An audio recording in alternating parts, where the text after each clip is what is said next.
All right, appreciate you guys being here. Obviously, a great first day. Great to be out there for the first day. Not a lot that you can do, but it was good to see the fellas running around. Good to see, moved in the dorms. Appreciate the people here on campus allowing the guys to move into Selleck. Great to be out on those fields, and hopefully you guys had a chance to feel it and see it. It's like being in Augusta or being at one of these great golf courses. Really grateful to Troy Dannon for the investment. Courtney Gaucher and his team. I mean, they've re-graphicked the building. We continue to make investments in the best facilities in football, which is awesome. There's a lot of heat out there, so I think the guys were prepared for it. They didn't really have any trouble with the heat.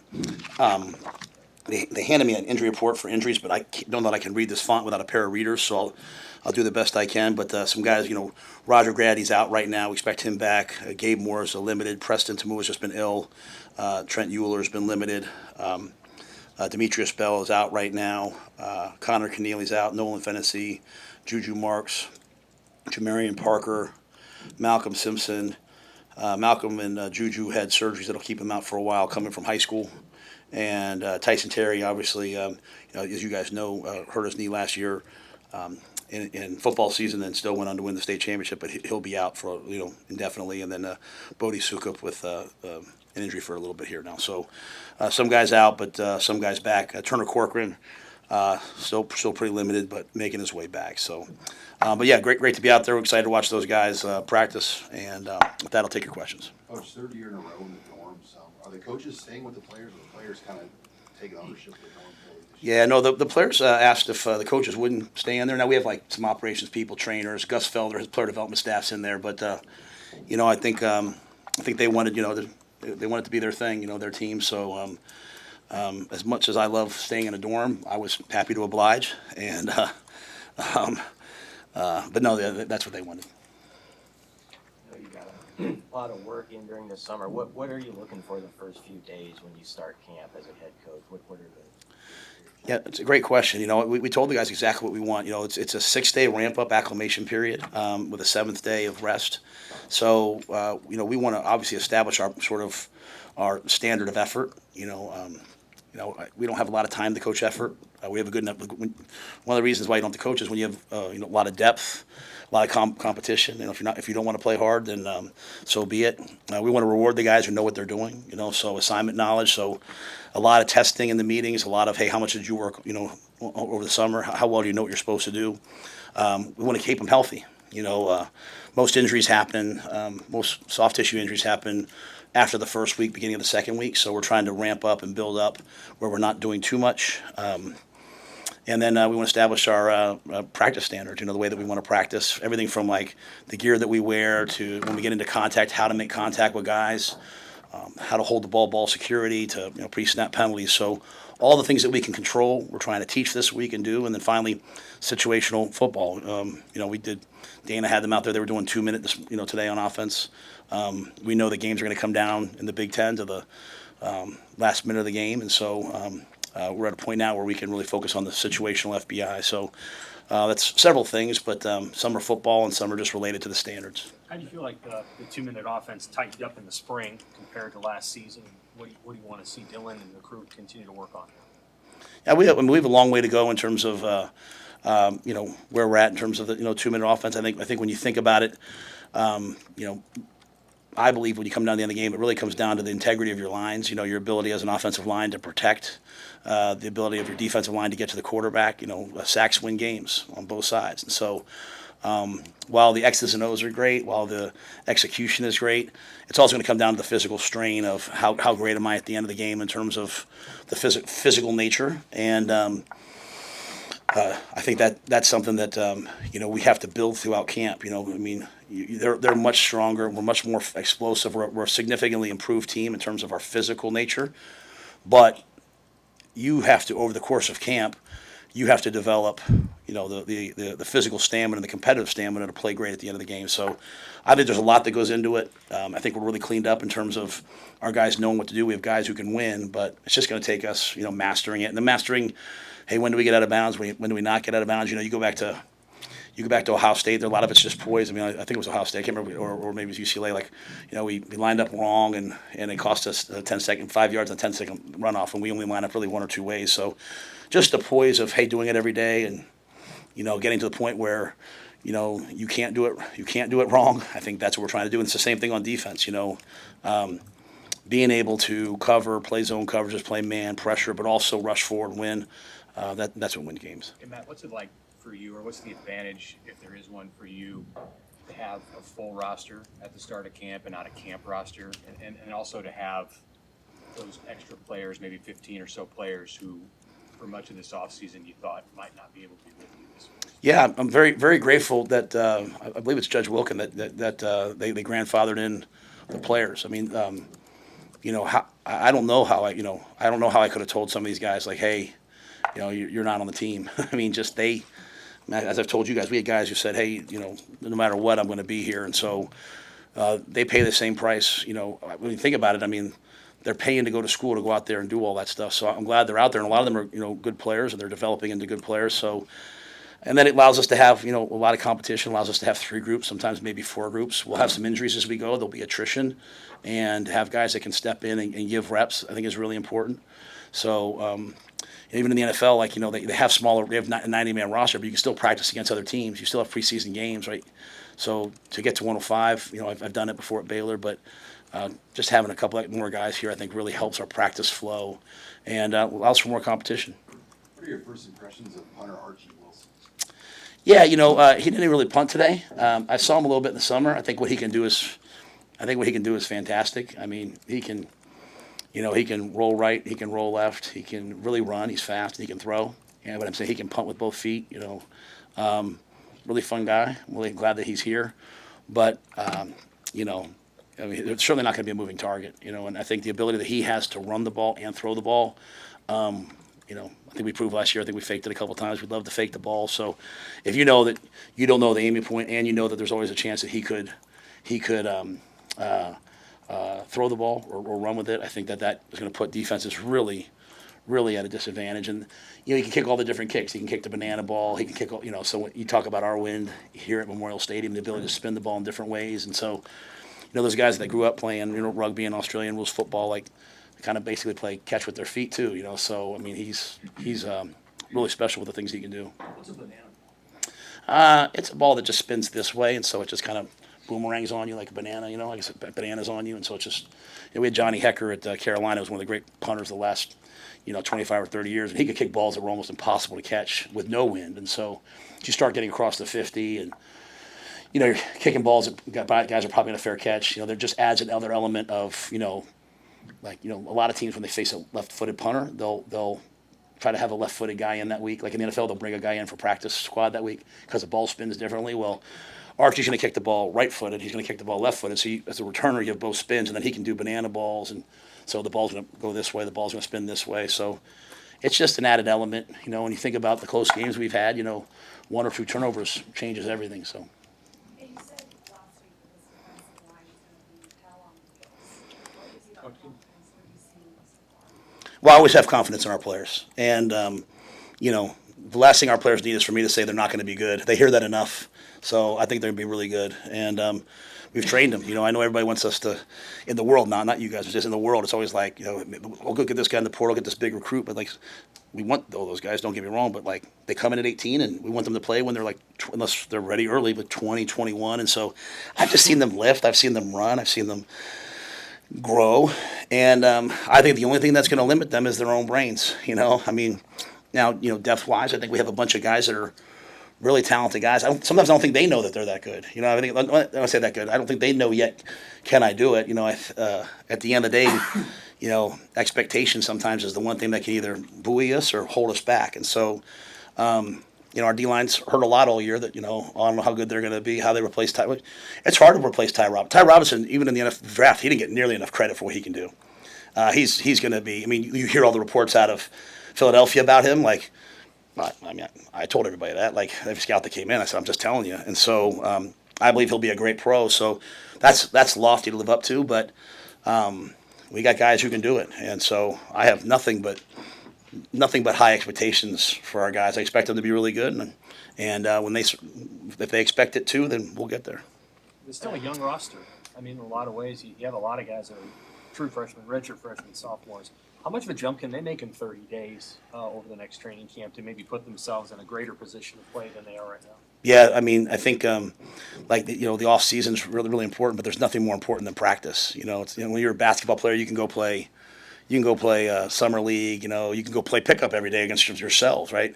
Baseball players, they go play wood and bat league, all that stuff. Our guys, they lift, they run, they may throw a little 7-on-7, but this is really where you get good. And so, a lot of our young players are really, really talented. I mean, when you talk to Eckler, I think he'll talk about the length and speed that we have. We have a ton of guys who can run, fast, explosive.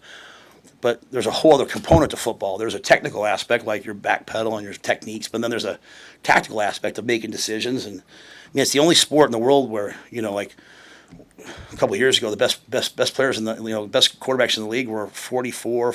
Tom Brady was 45, 46. I mean, even in tennis, golf, when you get to that age, you're kind of done. And it's not as physical a sport, but there's such a cognitive, tactical aspect to seeing things and reacting. And so they need the reps. I think we have a lot of guys that, if called upon, will prove us right. And so I want to see them get out there. I also think we have a lot of competition. I think there's a lot of positions where everyone sort of said, I think they'll be the starters. But I think when you look at our secondary, you look at all the young players that we know can play. They're ready. They're hungry. I think the D-line, we have depth. Linebacker, we have several guys who can play. Same thing, receiver. So, this is a really important time. The spring was good. But this is a really important time for us. Day one depth at running back. What do you think? Yeah, I think Emmett's clearly the running back number one. Quentin, he pulled up a little bit lame today, I think. So we'll see. We'll see where he's at. As I've said, it's going to take 3-4 guys to get through the season, and so there's a lot of work to be done at that position. But Mekhi Nelson's as explosive a guy as I've been around. I mean, it's just putting the whole thing together for him in terms of, he's another young player, as we just talked about. Quentin, I've talked about him a lot, just putting it all together. Mosey coming over, Kenneth Williams, Connor Booth, as I mentioned, Jamarian's out. But there's a lot of guys that, we put Kenneth out there to return the opening kickoff, against Boston College. I mean, we think he's an explosive player. So, but what we need at running back in this offense is you can't just be just a runner. You got to be able to protect. You got to be able to catch the ball in the backfield, and so you got to be an all-around back. It's not hey, give me the old runner, and then on third down go to the third down back. We want to be multiple. So there's a lot of tactical things that those guys have to improve upon. So it'll be a position that we're counting on EJ, and EJ's an excellent coach. We're counting on him to get those guys ready. Coach, I know it's the first day of camp, but Heinrich Harburg, I thought he looked pretty good with the hands out there. How much can that pure athleticism that he has provide options for you guys in the tight end room? Yeah, I think Heinrich's, as I said, he's one of the best athletes you'll ever see in terms of, height, weight, speed. The challenge is the thought has never really been, hey, can he handle the catching, the getting open, all that stuff. It's really been more just making the transition from a non-contact position to making contact and blocking people and moving people, and he's worked really hard at it. So that's a really deep room. It was great to see Mac Markway out there today. Great to see Carter out there today. So, obviously we're working Carter back in a smart way. Kept him out of the special teams period, but because just to give him a little break. But there'll be Luke's. Linda Meyer's an excellent football player. Ingerson, we think he's got an unbelievable future. So there's a lot of guys competing.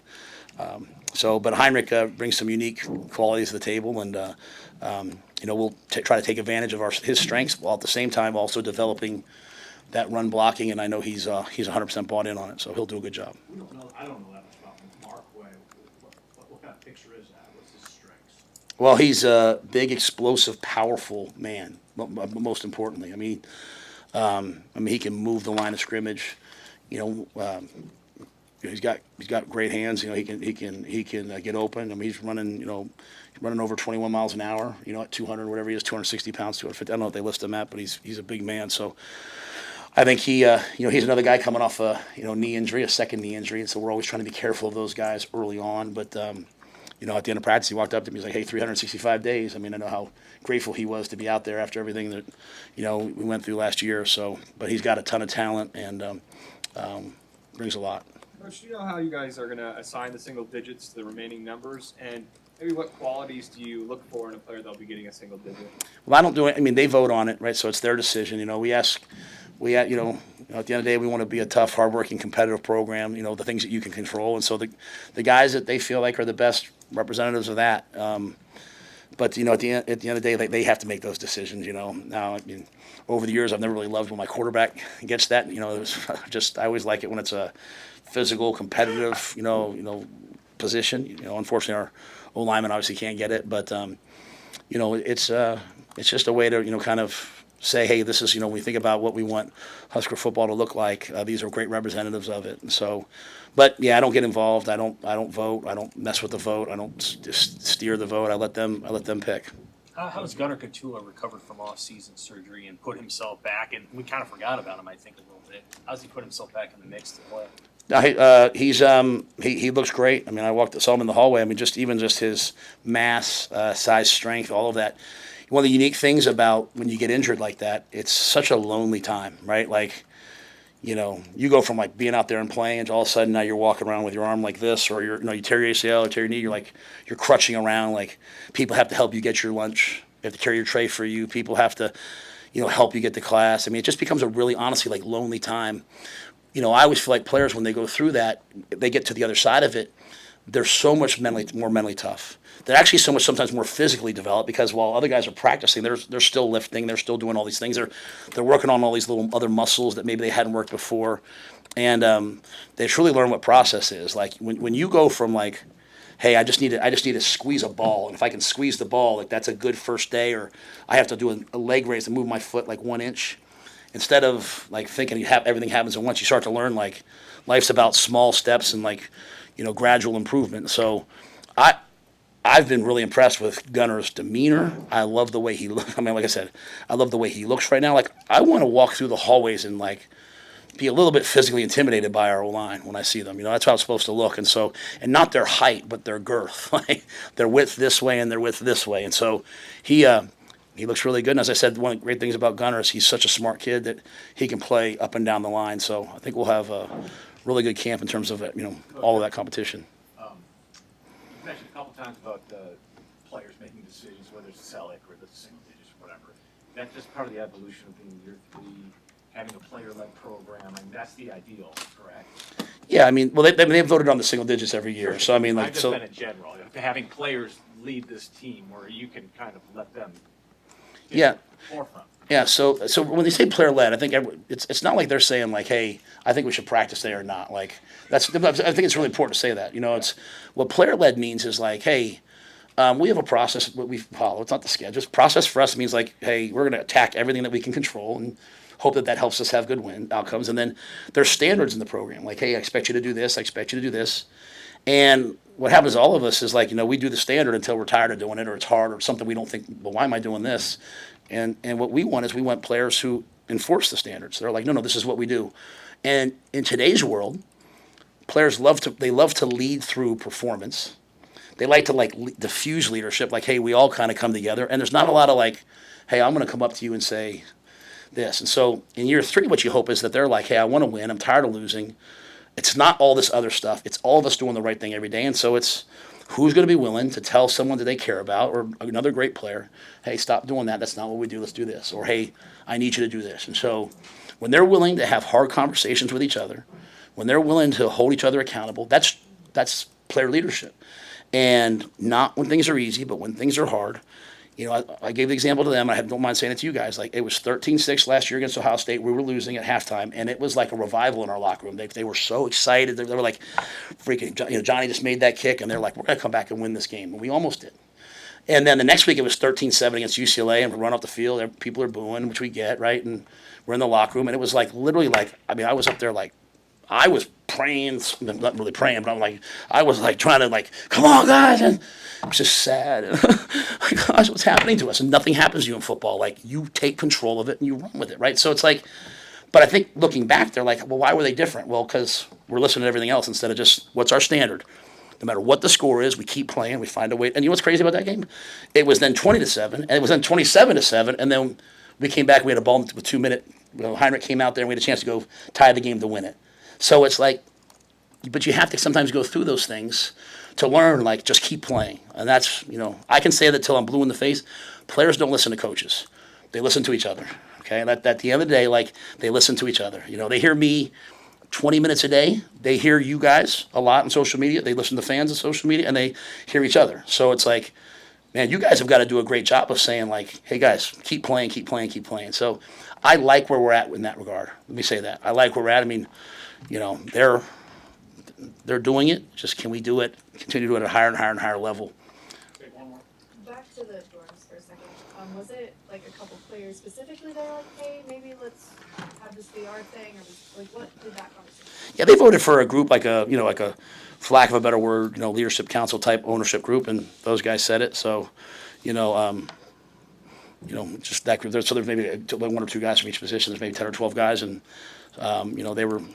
I asked them what they wanted to do, and they said, they've been very emphatic with me. Like, they have a group chat, and Corey's in the group chat, and then I put myself in the group chat over vacation. And to be honest, they were like, hey, coach, get out of the group chat. Like, go and they were like, go on vacation. Like, to go be with your family. Like, we got this.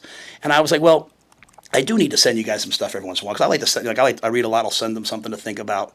But to their point, I want that. Like, I want them. This is like the best summer I've had. Like, there's no drama, no issues, no problems. They're not calling me like so-and-so did this, so-and-so did that. Like, everyone, they handled their business. So, but it's that group that said it. And, I never made the coaches over 50 stay in the dorm, and now that I'm 50, I was like, I have a little apartment downtown. So me, my son, and Wish, we're all staying there. But yeah, that was it. I can't end on a dorm question. I mean, sorry. I don't know. Anybody else? It's a great question. I just meant like end on a football high note. Along the lines of offensive linemen and who are coming back from injury, what have you seen from Teddy, and what can you say about just his willingness to get back and his resilience? Yeah, I mean, Teddy's one of the guys. I mean, he's in that group. I mean, they vote. I mean, he's an unbelievable representative of what it means to be a Husker. And like I said, he's had these unbelievable highs. He's had these really tough, blows along the way, right? And but he's resilient. It's never where you start; it's where you end. It's where you finish. And such a great lesson for our young players who, as like freshmen or sophomores, are like, "Oh my gosh, am I doing good? Am I doing bad?" And it's just like, "Hey, man, just keep getting better." And then when you're 22 years old, let's look up and see where you're at. Are you a pro? Or are you an all-conference player? I think the biggest thing when you see Teddy is just, I mean, he's obviously a massive man, but he was, thinner. Like, seeing how much bigger and stronger he's got, I think is a testament to him, and a testament really to Drew Hamlin, but all of our people down there. And I'm excited to see him play. Like, he looks athletic. We did our testing at the end of the spring. Like, he jumped 28, 29 inches, which as an offensive lineman is outstanding. Especially for a guy his size. So I'm excited to see the competition we'll have there. At least once someone has them over here. Hey, Coach, you talk about leadership. Dylan hosted his youth camp. All the players came out. It was a big success. The day after, early in the morning, they're there at the race in the Memorial Stadium with the kids. What does it mean to you as a coach to see these kids leading the next generation? Yeah, I think we've done a really good job for 3 years, like, being out in the community. And I think, honestly, like, this past spring, as the guys were so focused on football, a little bit of that kind of fell off, or it kind of became like, hey, these group of guys always went. And I mean, we made a big statement to them, like, like in terms of like, I believe, like, to whom much is given, much is required, and I also believe, like, there's all these kids that, like, some of whom will never have a chance to maybe get in the stadium and see a football game, and you have a chance to go out in the community, be around them, impact them. I think our guys love those kinds of things, and at the same time, Like I watched Ja'Cory. Like, Ja'Cory, as I've told you guys before, like, Ja'Cory has, like, single-handedly changed, like, John Hull's career last year, I felt like. And that's credit to John, too, don't get me wrong. But, like, just the energy and juice he brought to the field goal periods and the encouragement he brought to John as we went through the year. Just, I mean, like, I can't even describe it to you. It's like nothing I've ever seen. Like, yelling, screaming, saying crazy things, cheering. Like, a period that most people in college football kind of sit there like this became, like, one of the more fun periods. And then, I said something in the spring, like, hey, why don't you do the same thing in the community? And we had our youth camp, and I went out and watched them as they played, like, Husker ball, and, like, Emmett Johnson and those guys were, like, competing like they were playing, right? And so I just think that when you see people who you watch on game day and they're not too cool, it's really a cool thing. I'll say this, I was proud of our guys at media days. I don't know how many of you guys saw them, but like there were other guys from other teams, you know, like they're nice guys and they're kind of like, hey, like our guys will walk around talking to people. Like we had a plane issue going back. And so I said to the guys, I said, hey, you know, do you guys want to get back tonight and we'll stay, or do you guys want to stay here tonight and we'll go back? And I mean, they chose to stay in Vegas for another night. What amazing guys, right? And I told them I'm the greatest head coach in the world for letting them have that decision. And they all said, well, Coach, Julie's with you. You know, if Julie wasn't here, you would have stayed. And I said, well, if I wasn't here, she would have stayed. But that's a long story. But like they stayed, and then I said to them the next day, I said, how was it? And like they all went to dinner together. Like I thought that was really like that they're all kind of hanging out, being around each other, being out in the community, going to camp, supporting each other. You know, if someone comes up with a T-shirt, they're all wearing it. You know, like I always say, like you have to wear Husker gear. But if you know Emmett comes out with his own shirt, I say if you give me one, it counts as Husker gear. And so I just think those things are really cool. But like again, it's the quality of people that we have, which I think better. This is to borrow from legacy, but better people make better Huskers, and so we've got great people. My daughter's at the Husker youth camp today. She'll come over to the building, and I know guys that won't just walk up and say hi to her. They'll say, "Hey, Leona, how?" They're not great young men, and so I'm proud to coach them. And when I get great questions like that before, like what makes you think, it's those types of things. It's like that level of character that allows you to develop and become better because you're grateful. So. Yeah, we're proud to be Huskers, and we're proud to be part of Nebraska. We're proud to be part of the community, and they're giving back to that community, I hope. So, all right, thanks, guys.